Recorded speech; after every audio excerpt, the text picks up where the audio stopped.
Il y a des moments où les mots ne suffisent pas pour traduire la profondeur de ce qui se passe en nous. Il existe une guerre qui ne s'annonce ni par des trompettes ni par des clameurs, mais qui résonne dans l'intimité de l'âme, dans le silence tortueux de l'esprit. Vous ressentez cela, n'est-ce pas?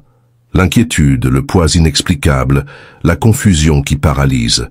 C'est comme si des pensées qui ne vous appartiennent pas insistaient pour s'installer, comme des intrus dont vous ne savez d'où ils viennent. Il y a quelque chose dans votre esprit qui semble échapper à votre contrôle, et chaque jour qui passe, cette bataille invisible vous vole un peu plus de votre paix.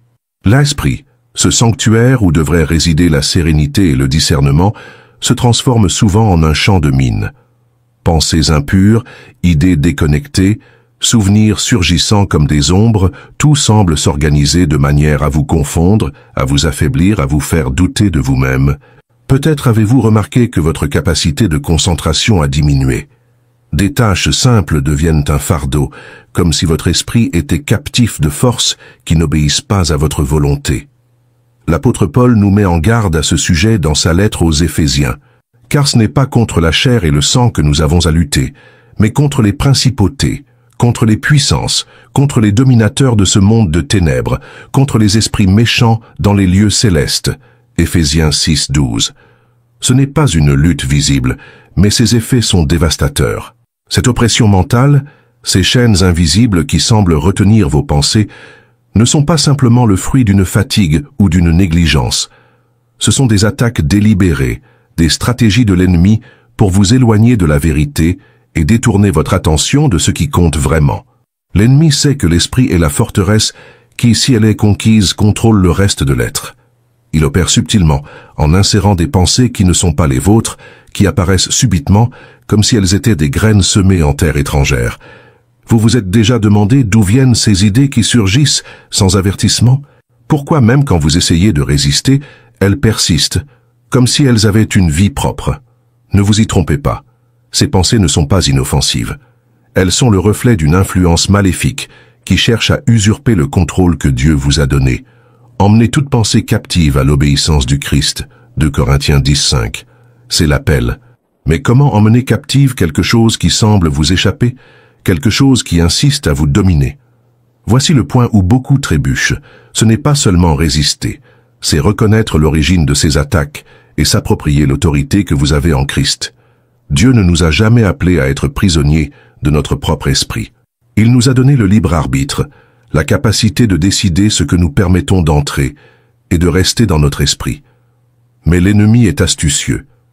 Il n'attend pas une invitation. Il entre lorsqu'il perçoit des brèches. Et ces brèches, où sont-elles? Souvent, elles se situent dans les moments où vous vous livrez à la distraction, au manque de vigilance spirituelle, à la négligence de la prière et de la parole.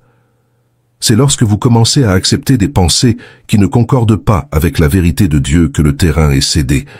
Ce n'est pas quelque chose qui se produit de manière abrupte. C'est une infiltration lente, presque imperceptible. Et soudainement, vous réalisez que vous avez perdu le contrôle. La solution n'est pas simple, mais elle est claire. Reprenez le contrôle. Ne permettez pas à votre esprit de continuer à être le champ d'opération de l'ennemi. Cela exige de la vigilance. Tout d'abord, il est nécessaire d'identifier les pensées qui ne sont pas les vôtres. Demandez-vous, est-ce vraiment moi qui pense cela? Cela reflète-t-il ce que je veux, ce que je crois, ce que Dieu dit de moi? Si la réponse est non, rejetez-les. Ne négociez pas avec ces pensées. Résistez. Deuxièmement, nourrissez votre esprit avec la vérité. Pensez aux paroles de Jésus dans Jean 8:32. Vous connaîtrez la vérité, et la vérité vous libérera. La vérité de Dieu ne fait pas que chasser les mensonges de l'ennemi. Elle renforce votre esprit et renouvelle votre capacité de discernement. À chaque fois que vous vous exposez à la parole, vous édifiez une forteresse spirituelle qui vous protège contre les attaques du malin. Mais peut-être dites-vous, j'ai déjà essayé, j'ai prié, j'ai lu la parole, et pourtant mon esprit semble être incontrôlable. Oui, je comprends.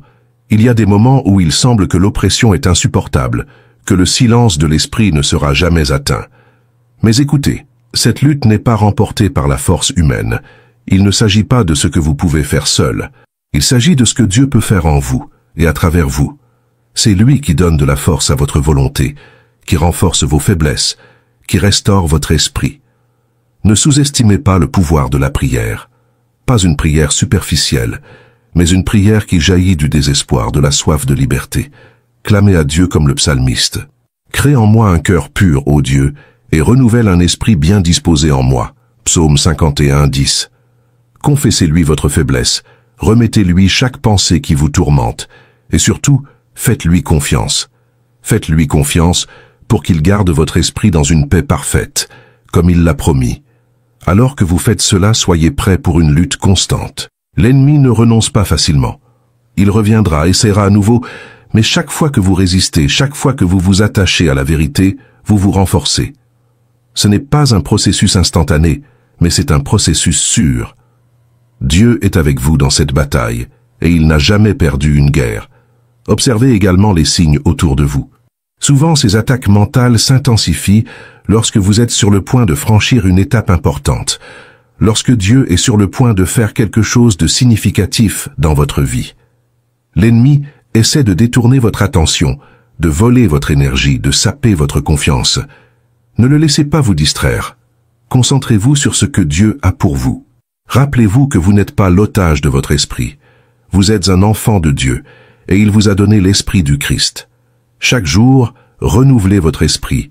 Remplissez-le avec la parole, avec la louange, avec des prières sincères. Ne permettez pas que l'espace de votre esprit soit pris par ce qui ne vient pas de Dieu. Et lorsque le silence arrivera enfin, lorsque votre esprit sera en paix, vous saurez que c'est Dieu qui a combattu pour vous. Il combat toujours pour ceux qui ont confiance en lui. Écrivez dans les commentaires « Jésus règne dans ma vie ». Si vous souhaitez qu'il soit le centre de tout dans votre histoire. Lorsque la paix s'installe enfin, elle n'arrive pas comme un visiteur pressé, mais comme un conquérant. Cette paix, qui dépasse toute compréhension, est le signe que votre esprit a été libéré du sombre domaine des pensées qui vous tourmentaient auparavant. Cependant, souvenez-vous, l'ennemi ne se résigne pas facilement. Il est persistant, rusé, et sa tentative de reconquérir le terrain perdu sera plus subtile que jamais. C'est à ce moment-là, lorsque l'esprit semble enfin libre, que la vigilance devient encore plus essentielle. L'esprit renouvelé en Christ n'est pas un trophée à exhiber, mais une responsabilité à prendre soin avec zèle. Dieu, dans sa sagesse infinie, nous a donné des outils pour maintenir cette vigilance. Sa parole vivante et efficace est plus tranchante qu'une épée à double tranchant. Mais il ne suffit pas de connaître la parole, il faut en faire la nourriture de l'âme, quelque chose que vous consommez quotidiennement, qui façonne non seulement vos pensées, mais aussi vos intentions et vos actions. Réalisez-vous comment l'ennemi travaille? Il n'agit jamais de manière évidente. Il n'arrive pas en annonçant sa présence, mais il sème des doutes, de petits questionnements, des idées qui semblent inoffensives à première vue. C'est un murmure qui dit « Dieu a-t-il vraiment dit cela ?» C'est la même stratégie qu'il a utilisée dans l'Éden, et elle est encore efficace parce qu'elle fait appel à notre fragilité, à notre inclination naturelle à vouloir prendre le contrôle dans nos propres mains. Mais vous n'êtes pas obligé de céder. La victoire que Jésus a remportée sur la croix est vôtre, et elle inclut le pouvoir de soumettre ses pensées. Ne sous-estimez pas le pouvoir de la reddition. Abandonnez votre esprit à Dieu chaque matin. Dites, Seigneur, prends le contrôle de mon esprit, que chaque pensée, chaque décision, chaque mot dit ou non dit soit pour ta gloire. C'est une prière que l'ennemi déteste, car elle le désarme. Il sait qu'un esprit soumis à Dieu est impénétrable, un territoire sacré qu'il ne peut envahir. Même ainsi, il y aura des jours où vous vous sentirez faible, où la tempête mentale semblera revenir de toutes ses forces. Ne renoncez pas à ces jours-là. Rappelez-vous que le Seigneur est votre forteresse. Il n'a jamais promis que vous ne feriez pas face à des batailles, mais il a garanti qu'il serait à vos côtés dans chacune d'elles. Ne crains rien, car je suis avec toi. Ne promène pas des regards inquiets, car je suis ton Dieu. Je te fortifie, je viens à ton secours, et je te soutiens de ma droite triomphante. Ésaïe 41, 10. Ces mots ne sont pas un simple réconfort. Ce sont une base solide, une ancre qui vous maintient lorsque tout semble s'écrouler. Il y a quelque chose de profond et de mystérieux dans la manière dont Dieu opère au milieu de notre faiblesse. L'apôtre Paul nous rappelle que c'est justement dans notre faiblesse que la puissance de Dieu se perfectionne. Quand vous avez l'impression d'être à bout, de ne plus pouvoir lutter, c'est à ce moment-là que Dieu prend le contrôle de manière plus évidente.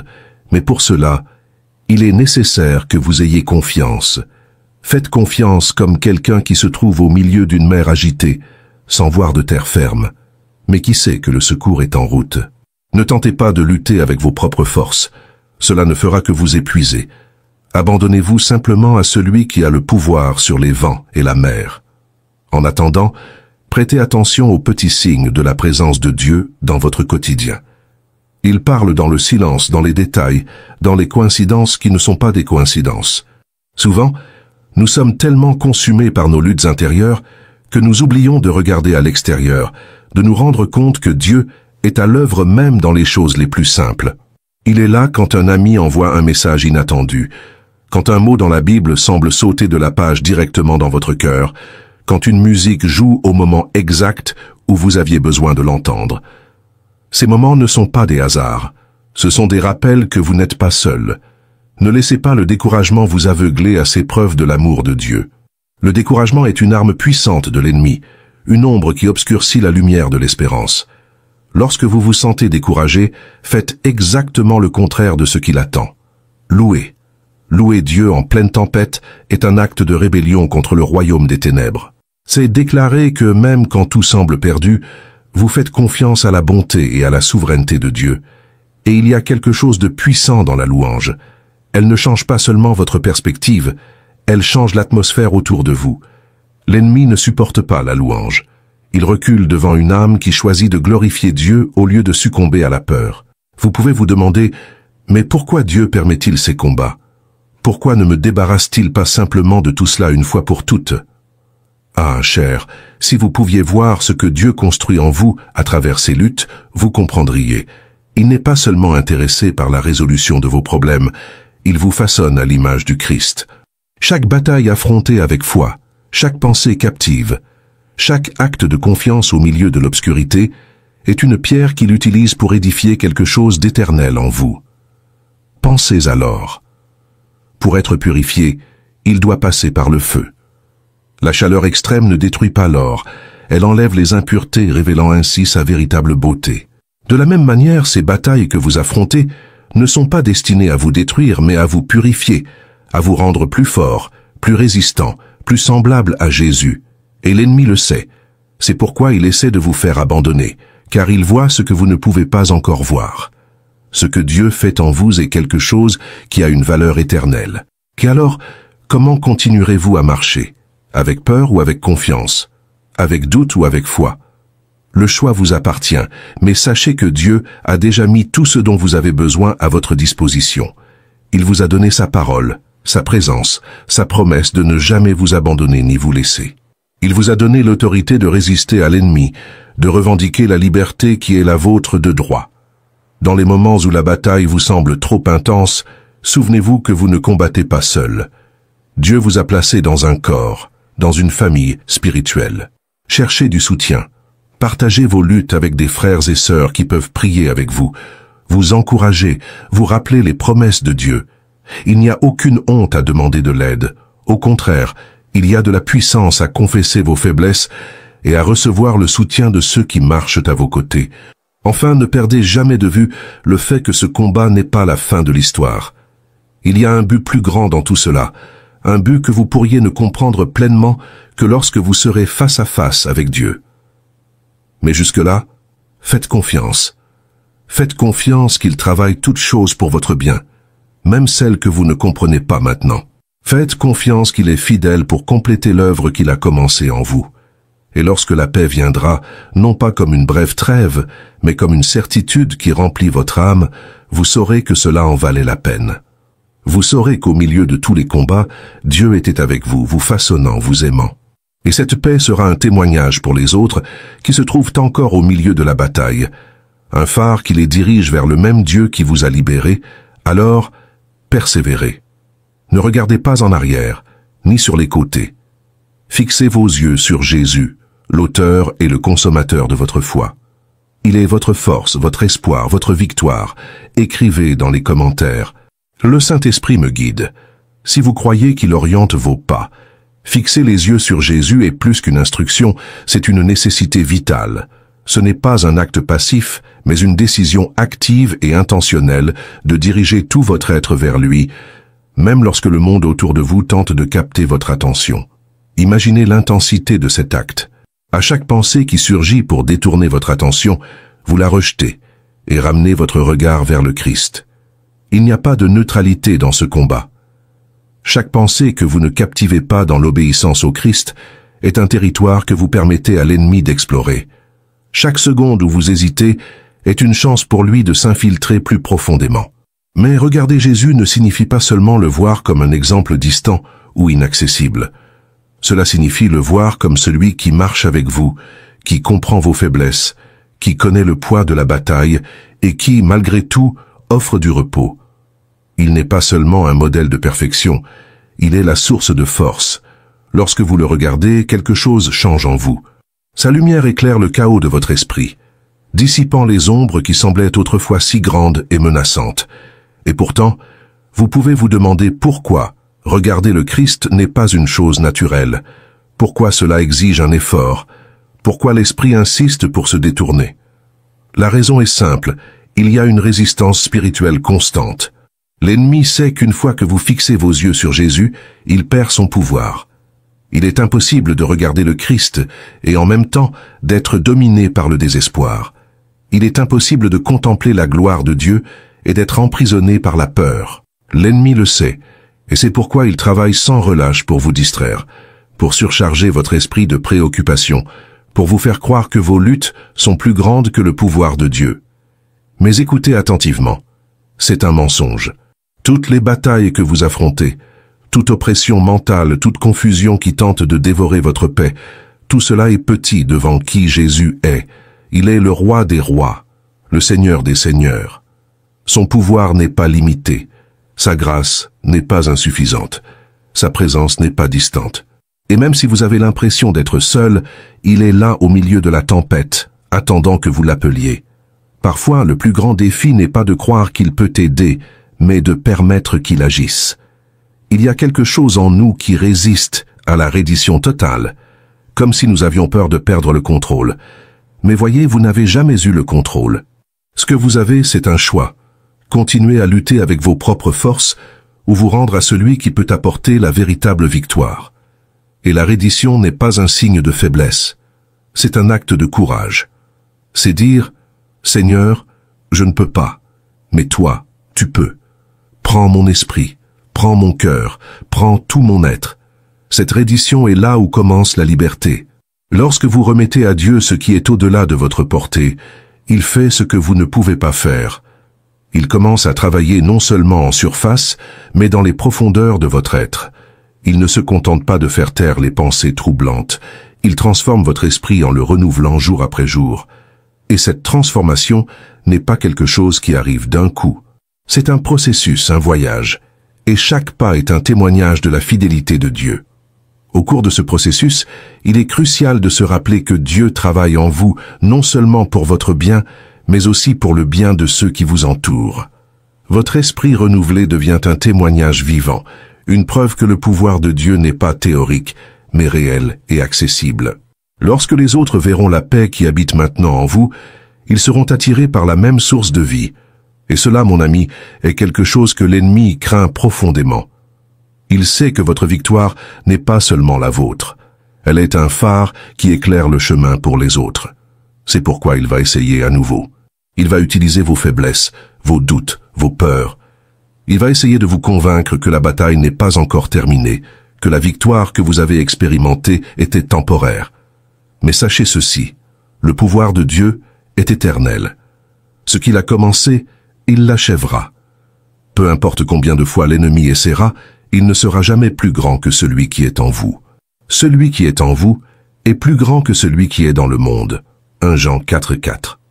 Ces paroles sont plus qu'une promesse. Elles sont une vérité inébranlable, un rocher sur lequel vous pouvez construire votre confiance. Même ainsi, il y aura des jours où vous vous sentirez vulnérable, où le poids de la bataille semblera plus lourd que vos forces. En ces jours, souvenez-vous que la victoire ne dépend pas de vous. Elle a été conquise à la croix il y a plus de 2000 ans, Jésus a déjà vaincu, et cette victoire est la vôtre. Tout ce que vous avez à faire est de rester en Christ, de rester ferme, même lorsque tout en vous crie de renoncer. Et comment restez-vous ferme? Par la foi. Pas une foi passive, mais une foi active. Une foi qui choisit de croire en la bonté de Dieu même lorsque les circonstances semblent dire le contraire.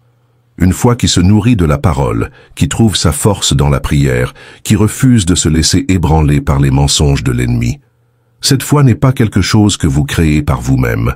C'est un don de Dieu, quelque chose qu'il plante en vous et qui grandit au fur et à mesure que vous le cherchez. Et tandis que vous marchez, quelque chose commence à changer. La bataille, qui semblait interminable, commence à perdre sa force. L'oppression qui semblait insupportable commence à céder. La paix qui semblait impossible commence à envahir votre être. Pas parce que vous êtes fort, mais parce que Dieu est fidèle. Et à ce moment-là, vous réalisez que vous n'avez pas seulement été libéré, vous avez été transformé. Votre esprit, autrefois un champ de bataille, est maintenant un lieu de repos. Votre cœur, autrefois plein d'inquiétude, déborde maintenant de gratitude, et le voyage ne s'arrête pas ici. Chaque jour est une nouvelle opportunité d'expérimenter davantage la grâce de Dieu, de croître en confiance, de progresser dans la victoire. Et quand tu regardes en arrière sur le chemin parcouru, tu ne vois pas seulement les luttes, tu vois la main de Dieu à chaque moment, guidant, soutenant, protégeant. Voilà, mon ami, la beauté de la vie en Christ. Ce n'est pas une vie sans défi, mais c'est une vie où chaque défi est une opportunité de connaître davantage l'amour et la puissance de Dieu. Alors, continue d'avancer. Non pas avec peur, mais avec confiance. Non pas avec des doutes, mais avec foi. Parce que celui qui a commencé la bonne œuvre en toi est fidèle pour l'achever, et à la fin, tu verras que tout en valait la peine. Chaque bataille, chaque larme, chaque moment de lutte, tout aura servi à te rapprocher de Dieu, à te modeler à l'image du Christ, à apporter de la gloire au nom de celui qui est digne de toute louange.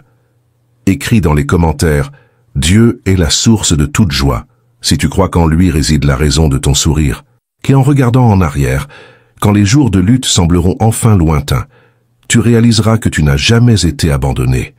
Chaque instant de douleur, chaque moment de confusion, chaque larme qui semblait tomber sans raison, a été vu par Dieu. Rien n'a échappé au regard de celui qui veille sur toi avec un zèle parfait. Il était là, même lorsque le silence semblait assourdissant, même lorsque le doute tentait d'obscurcir la lumière de sa présence. Et alors, tu comprendras que la véritable victoire n'était pas seulement sur les pensées qui te tourmentaient, mais sur la peur qu'elles tentaient d'ensemencer dans ton cœur. Car en vérité, mon cher, la peur est au cœur de la stratégie de l'ennemi. Il veut que vous viviez enchaîné à l'idée fausse que vous êtes seul, qu'il n'y a pas d'issue, que vos forces sont insuffisantes. Mais la peur se dissipe en présence de l'amour parfait de Dieu. La peur se dissout lorsque vous osez croire que l'amour du Christ est plus grand que n'importe quelle ombre qui tente de vous entourer. Il n'y a pas de peur dans l'amour. Mais l'amour parfait chasse la peur. 1 Jean 4, 18. Ces mots sont un bouclier, une promesse que l'amour de Dieu non seulement console, mais détruit aussi le pouvoir de la peur. Il y a quelque chose de transformateur à savoir que vous n'êtes pas otage de vos circonstances. Peu importe la hauteur des vagues ou la violence des vents, ce qui compte, c'est que le bateau de votre vie est entre les mains de celui qui calme les tempêtes. Et si, pendant un moment, il semble dormir, souvenez-vous, il n'est pas distant. Il teste votre foi, renforce votre confiance, montre que vous pouvez vous reposer même lorsque tout autour de vous semble instable. Car ce qui soutient le bateau, ce n'est pas l'habileté du marin, mais l'autorité de celui qui règne sur le ciel et la terre. Et lorsque vous commencez à comprendre cela, quelque chose change profondément en vous. Les circonstances extérieures peuvent rester les mêmes, mais votre perspective est transformée. L'esprit qui était autrefois le champ de bataille devient maintenant le lieu où Dieu révèle sa paix. Ce n'est pas une paix fragile qui dépend de l'absence de problème, mais une paix puissante qui transcende les circonstances, qui résiste aux tempêtes. C'est la paix qui vient de l'esprit, celle qui garde votre cœur et votre esprit en Christ Jésus. Mais cette paix n'est pas seulement pour vous. Dieu ne vous appelle pas à être un récipient qui garde ses bénédictions, mais un canal par lequel elles coulent. L'esprit renouvelé, libéré, rempli de la vérité de Dieu, devient une source de vie pour les autres. Vos paroles commencent à porter un poids différent. Votre présence transmet une sécurité qui n'est pas la vôtre, mais qui vient de Christ. Et les personnes autour de vous, encore prises dans les mêmes batailles que vous avez affrontées, commencent à voir en vous un aperçu de la liberté qu'elles peuvent aussi expérimenter. Et ne vous méprenez pas, l'ennemi essaiera d'utiliser cela contre vous.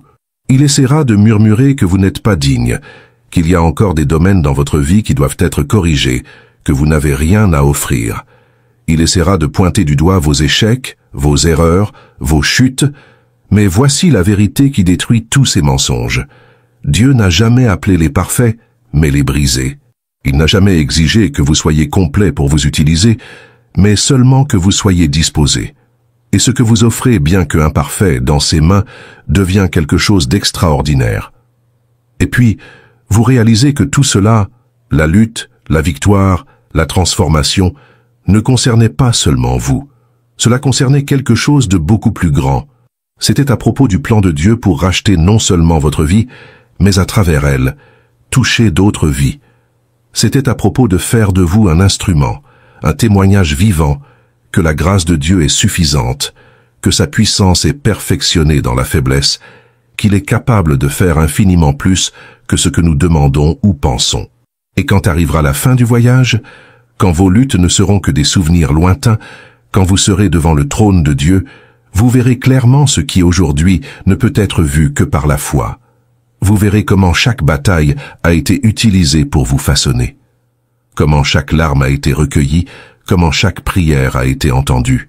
Et alors, avec un cœur plein de gratitude et un esprit complètement libre, vous vous unirez à la foule des rachetés, proclamant pour toute l'éternité « Saint, Saint, Saint est le Seigneur, Dieu Tout-Puissant, celui qui était, qui est et qui doit venir. » Jusque-là, continuez, persévérez. Souvenez-vous que la victoire est déjà à vous, même si parfois elle semble lointaine. Faites confiance à celui qui a commencé la bonne œuvre en vous, car il est fidèle pour l'accomplir. Et en attendant, vivez comme quelqu'un qui sait qu'il appartient au roi, comme quelqu'un qui n'est plus esclave de la peur, comme quelqu'un dont l'esprit a été libéré par le pouvoir de l'amour de Dieu. Et cette liberté, cher, est le plus grand témoignage que vous pouvez porter. Partagez cette vidéo bénie afin qu'elle puisse toucher et aider d'autres personnes comme vous et moi. Voulez-vous approfondir encore plus votre foi et votre prière? Téléchargez notre e-book exclusif sur comment renforcer votre spiritualité de nos jours.